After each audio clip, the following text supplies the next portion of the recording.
Alright guys, welcome back for another episode of Let's Build a T-Jet. Video number 5. This was in 1, 2, and 3. And this chassis is really nice. I'm going to be excited to see this thing make some laps. But I didn't put the rear end in this one yet. So, we're going to hold off on that one. We'll bring the black chassis back, which was in the previous video, was the one we put the rear axle in. Okay. And this thing, like I said, was drawing low 700s of an amp.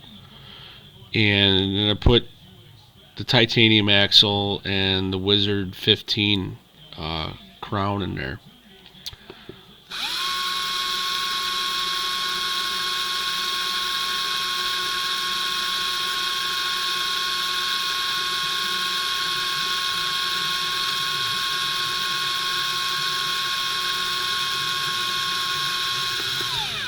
So as you can see, it has picked up a little bit in the amp draw just off of the rotational mass that you see,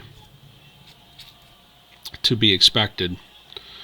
The gear mesh on this is pretty damn smooth, though. You can hear it running. It likes life.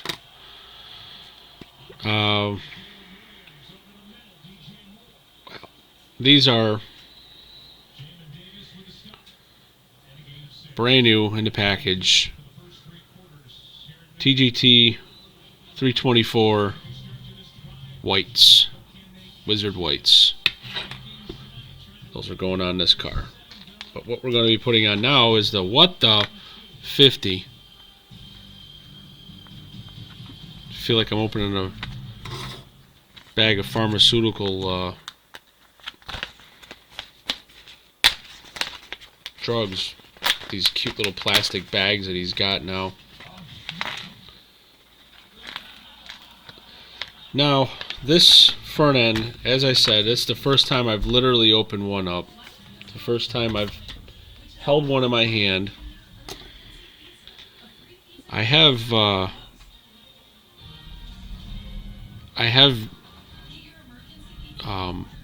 used the wide track front end on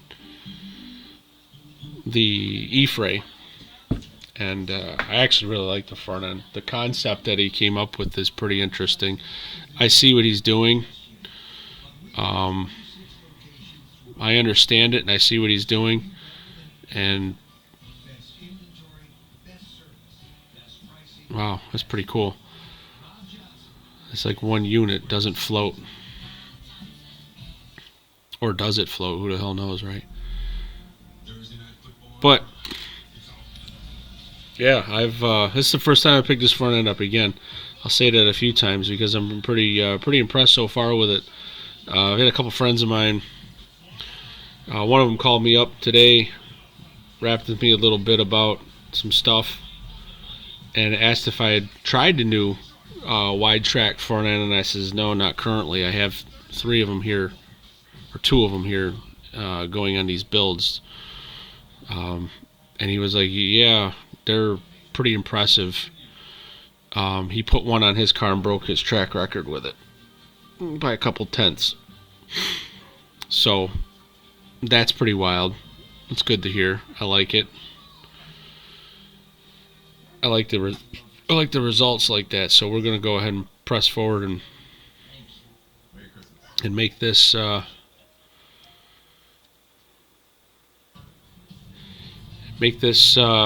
end work, man. But what I'm gonna end up doing for now is I love these plastic on the inside. They're not gonna short out anymore. I may pause here and there and just kind of think I'm blankly staring into nothing. I'm just admiring the front end as it sits so far. It's pretty impressive. Okay, alright, well, with that being said, one of the things that I like to do on the front ends are get rid of that slop there. If you can see the slop in it, I don't like that. I want to keep the front tires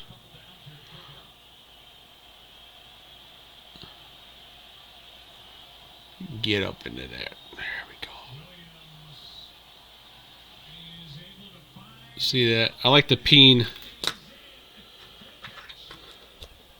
The axles over, or the axle holes over on the front to try and, I mean, really make the front end really resistant. Keep it from flopping and banging around, if you will. So we grab the old peener tool here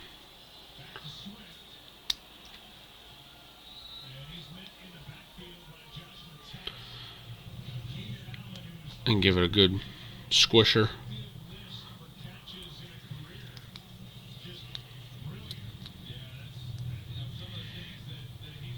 Sorry about the blurriness. It's trying to keep up with my fingers. It's good on my fingers, but not good on everything else. So now that I've peened the holes, both fronts,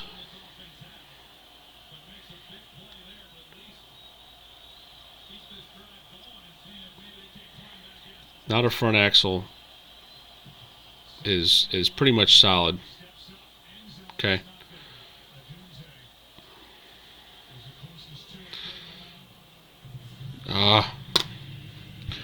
Repeat process.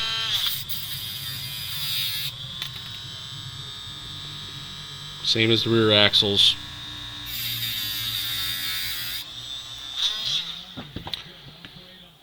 If it's this front end's anything like the E-frame front end with these retainers, these beautiful brass retainers, these are really quite a precision piece of machining going on there.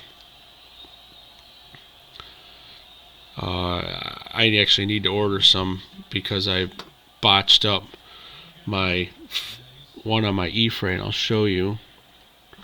It's the front end sitting right here. I botched it up pretty good.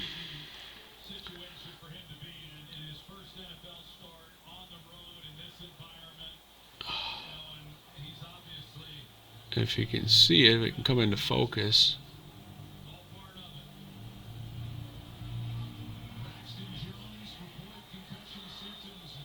No, it's gonna make it lighter. I mean, it's too damn small. At any rate, I had bent the living piss out of it.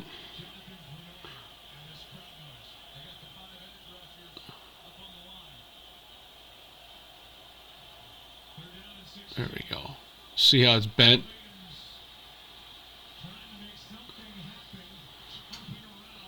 The flat it's got a curve where it goes into the axle. Some of them have to be reamed out. I don't know what it is.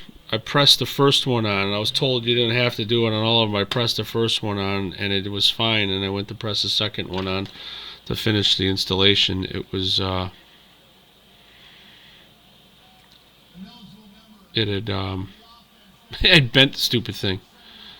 So now I gotta wait to come up with an order from Wizzard so that I don't have to spend $6 in shipping for $2 of the parts.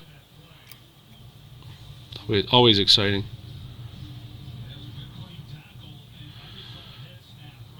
Man, I just wonder what the hell material he made that out of.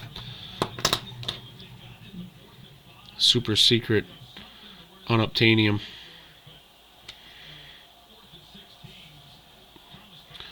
Okay.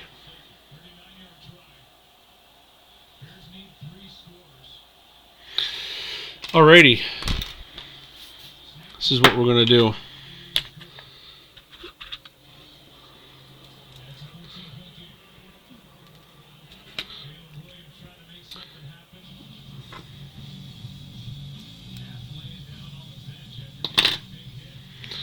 They take, each side is going to take a 20 thou spacer.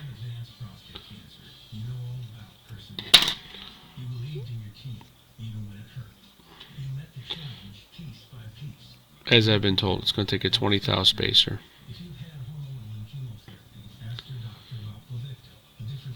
is about as wide as you can get with it. I don't see how 20 thou is going to work, but what we're going to end up doing is taking our retainer and we're going to go just under 63. My 630 reamer. Right, we're at 630, 635. That's my 630 reamer.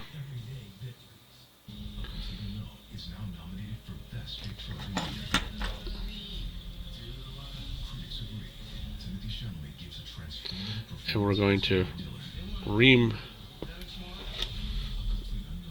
this poor thing out.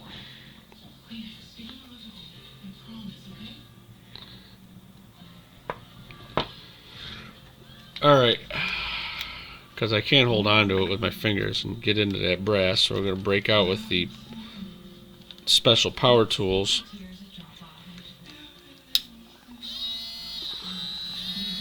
The old Dremel. And we're going to ream this guy out.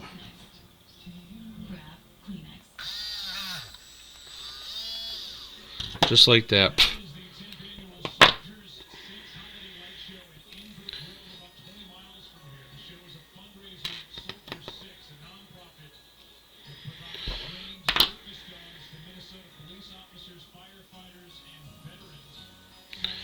And then we're going to take our spacer and get my 40-pound sledgehammer and give her a good whacking.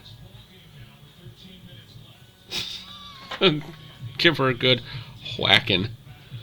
I gotta set up my. I gotta set my press up here. Bear with me for just a moment.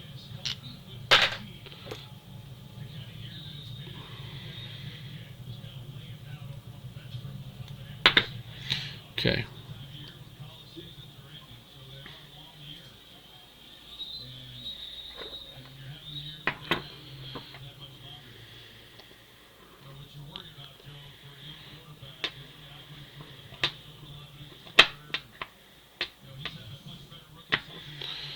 We're just going to go ahead and press this in here. And it is gone all the way through, isn't it? Yep.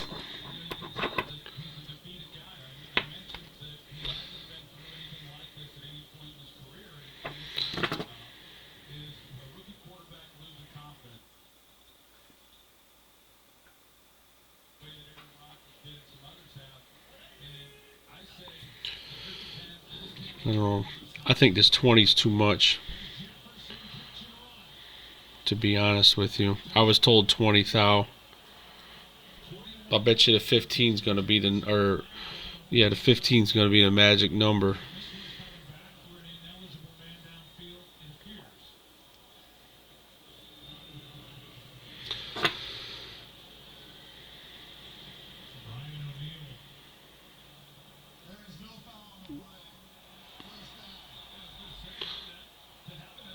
Alright, where is my tech block? We're going to dry fit this real quick. And 20 thou on these is...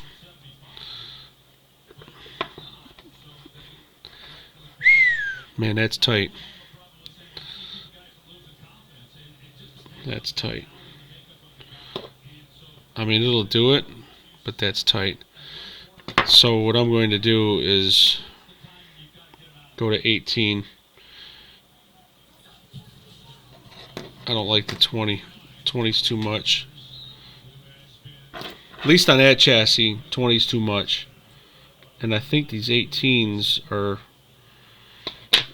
wrong. I think the ID on them is the 60s, not the 63. Let's check it real quick. All right, cool.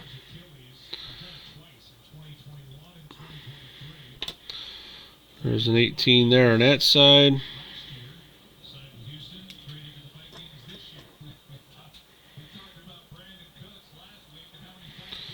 and 18 on this side. And as I was told how to set these up is get everything out as far as you possibly can. Put your spacer just like that between the weight and the chassis. Bring everything out as far as you possibly can.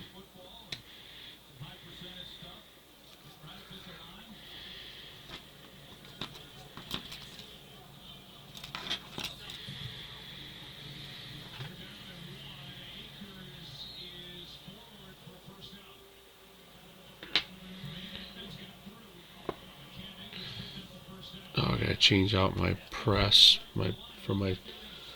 This might be a little bit of off-camera stuff because I need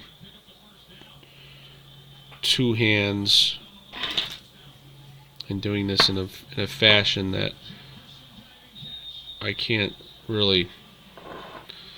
I don't know. I'll try and do it on camera. I mean, Christ, all I'm doing is not really missing much other than the sheer level of silence. All I'm doing, oh God, all I'm doing is just pressing the front end on there. Oh God, we're gonna fight and struggle here, fellas.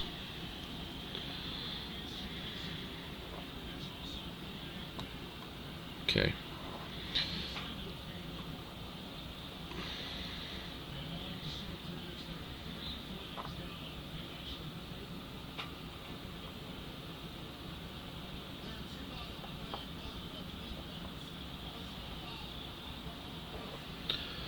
All right.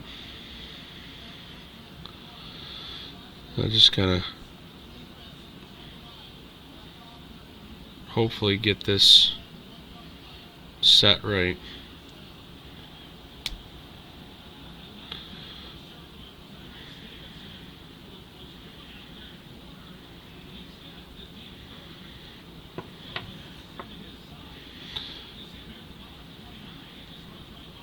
Okay. This should be good. And literally the hardest part is pressing this onto the axle and not hitting the retainer.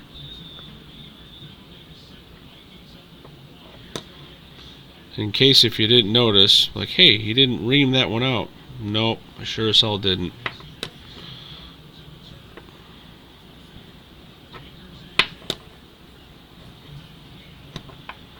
I sure as hell didn't.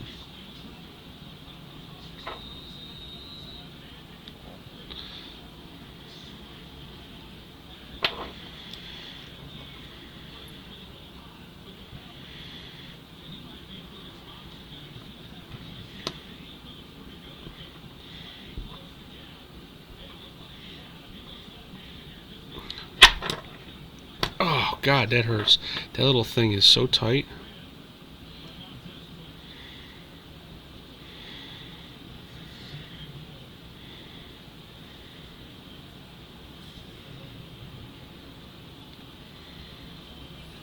Yeah, you can still go out a little bit more.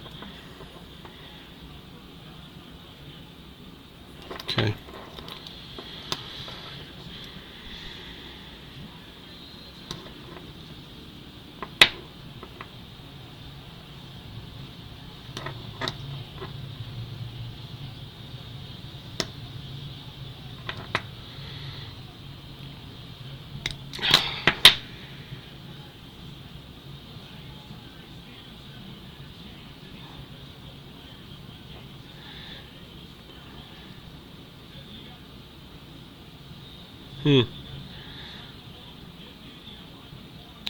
Still got a little bit more to go.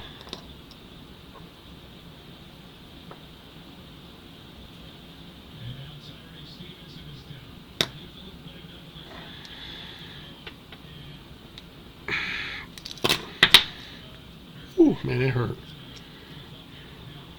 All right. Let's check the old tech block here.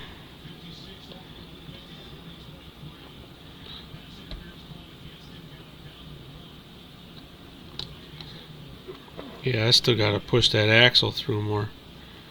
See, it's pushed out on this side and it's not all the way down.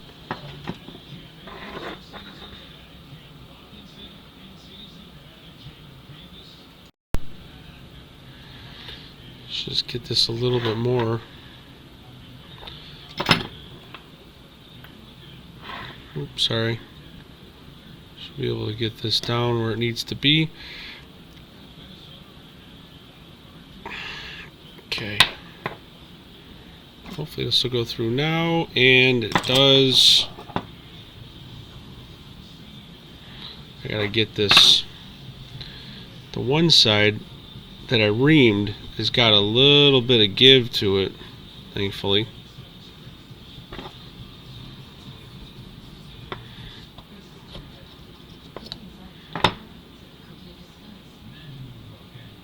And the issue is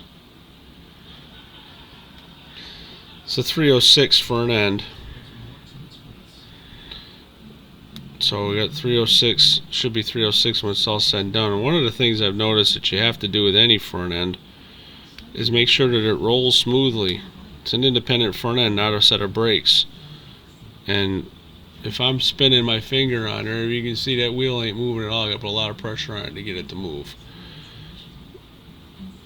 And that's just a dead indication that the front end's entirely too freaking tight.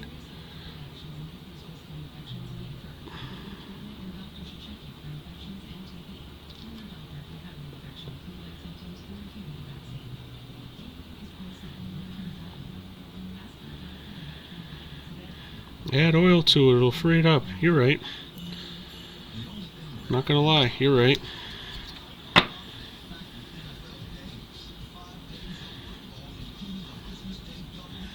I think the 18s were a little too much. And by a little too much, I mean like a thou on each side. So 15s on each side would probably be perfect.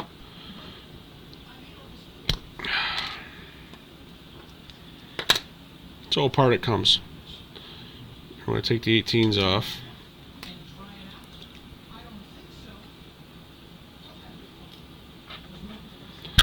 And if I'm not mistaken, again the 10s are the ones that are the problems. The 15s should be alright.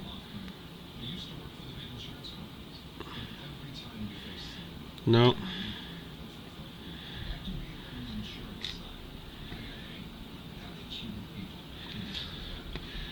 Okay. My 15s are the ones. That one just landed on the floor. Of course, the 15 and the 10s are right next to each other, so I can't remember if it was maybe one or two of them every now and then might have jumped over.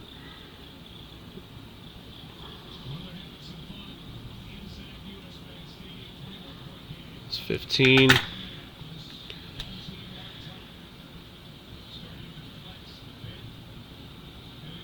Yep. Okay, so my 15s are the one that are problems. Alright, what we're going to end up having to do is a 10.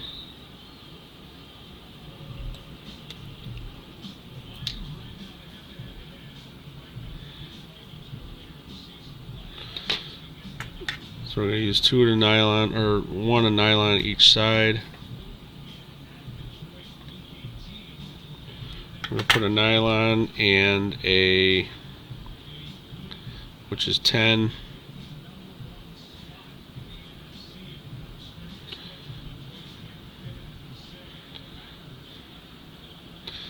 And we'll put a 5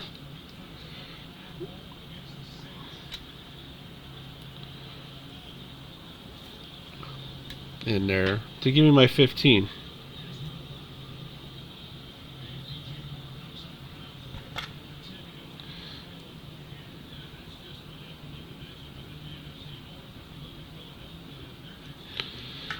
Okay.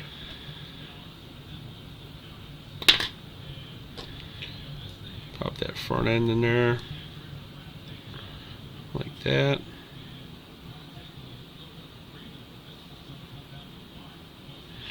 Now while this is off, I'll put the old magic juice in here.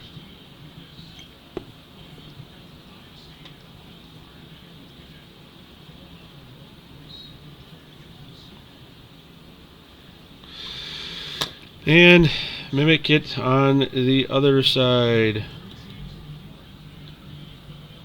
That doesn't look like it. Looks a little bit bigger than a...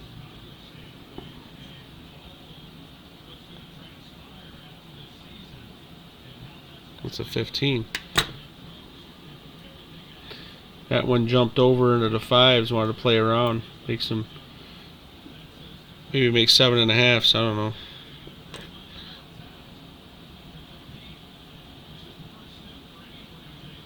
But at 3, see, that's what happens. At 15 went over there and it started making other ones.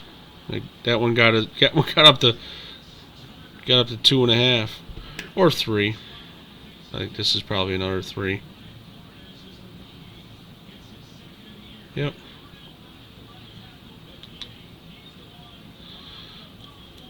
Should keep better organization of my spacers here.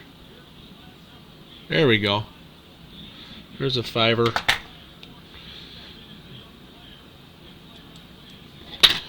The 5 on there. We're going to screw around and do this differently. We're going to put the weight on, and then we're going to take the 5 nylon,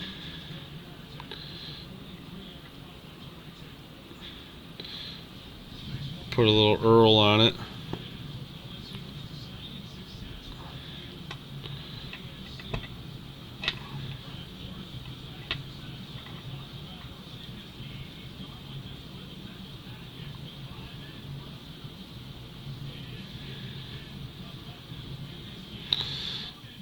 So pull that out a little bit. Make sure it fits through the block, which it does. And everything rolls nice and smooth and free, both sides. And like I said, it goes through the block nice, and that's perfect. That's what we want. So the front end's installed. Let's see what it looks like with the... Oh God. Runaway spring.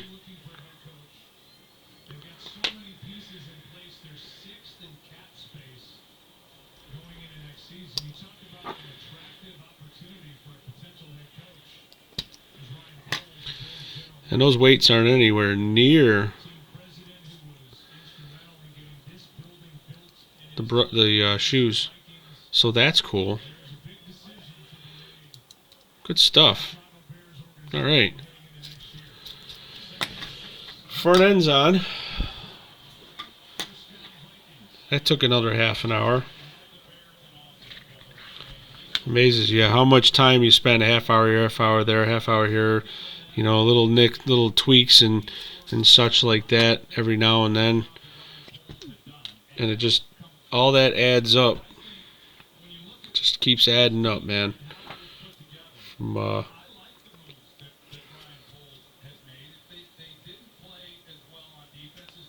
people wondering why it takes so damn long to build a car. Oh, geez, you know, you sell a car for $200 and $225. Seems like a lot of money, but I mean, I've got, this is video number 5, right? This is video number 5, and I'm sitting here half-hour videos, you know, and I still got another, easily another half an hour, 2 half-hour videos, so another hour worth of work that needs to be done to this car before it's all said and done. So we bought 6, maybe 7 videos. And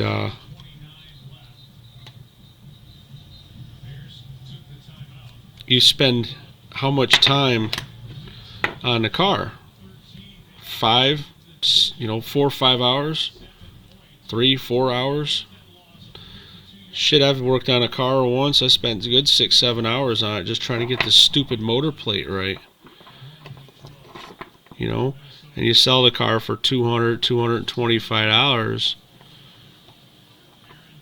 How much? I mean, you got $100, $125 in parts in these things, right? So you're gonna spend all that money on parts. So you make $100. on selling the chassis. The whole car. Spend $100 or make $100 on the whole chassis. Spend 6 hours and make $100. You guys got to stop and think about it for a second. Like, wow, that's really not a lot of money. You're right, it's not. I bet you make more money than that. You break it down per hour. I bet you make more money than that in your full-time job. You know, if I was pulling these cars out, if it took me an hour to build these cars, I'd be like, all right, we'll make $100 an hour. Now we're talking. Even if it took me 2 hours, making 50. But by the time you're all said and done, you're making like 12, 13 bucks an hour. It's the same way with me painting bodies, man. You know, I paint a body and it takes me, you know, an hour, 2 hours to paint a body. Some of them.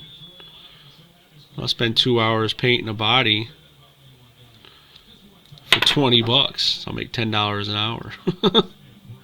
I'll make more money flipping burgers, man. Go to McDonald's and make that career path. Make that good old career move. So what I'm doing here now, as you can see, is just the basic BS. I figured I would BS while BSing on this car.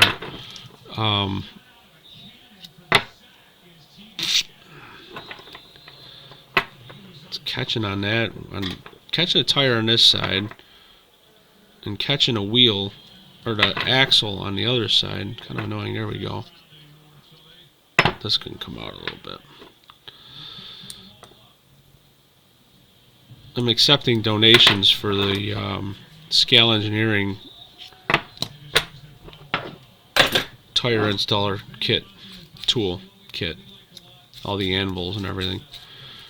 But there we go. She's now a roller. The next video will have adjusting on the shoes, getting those flat, which is going to be hard to do because I have to reposition the camera so that I can see under it and you guys can see what's going on how I do it. I've learned from a few of the nation's best racers on how to set up shoes. So I'll translate it down so it'll actually work and you guys can understand it, or at least get an idea. But I need to set the flatness of the shoes, which is going to be flat sanding them, doing a Z-bend on these, and setting the pickup shoe tension on my spring meter, making necessary adjustments to get rid of that, because that will rob power.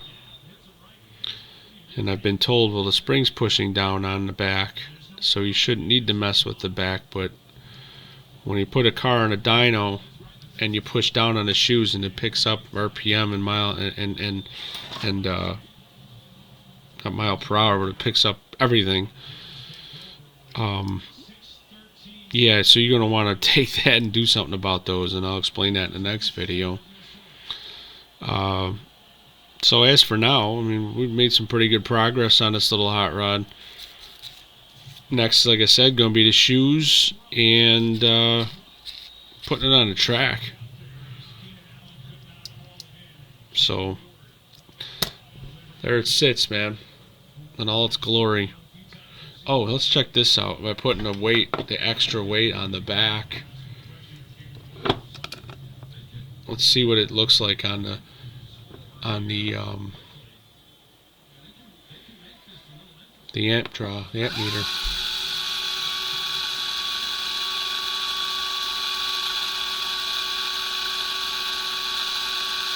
That's not bad, man. This thing lost about a tenth.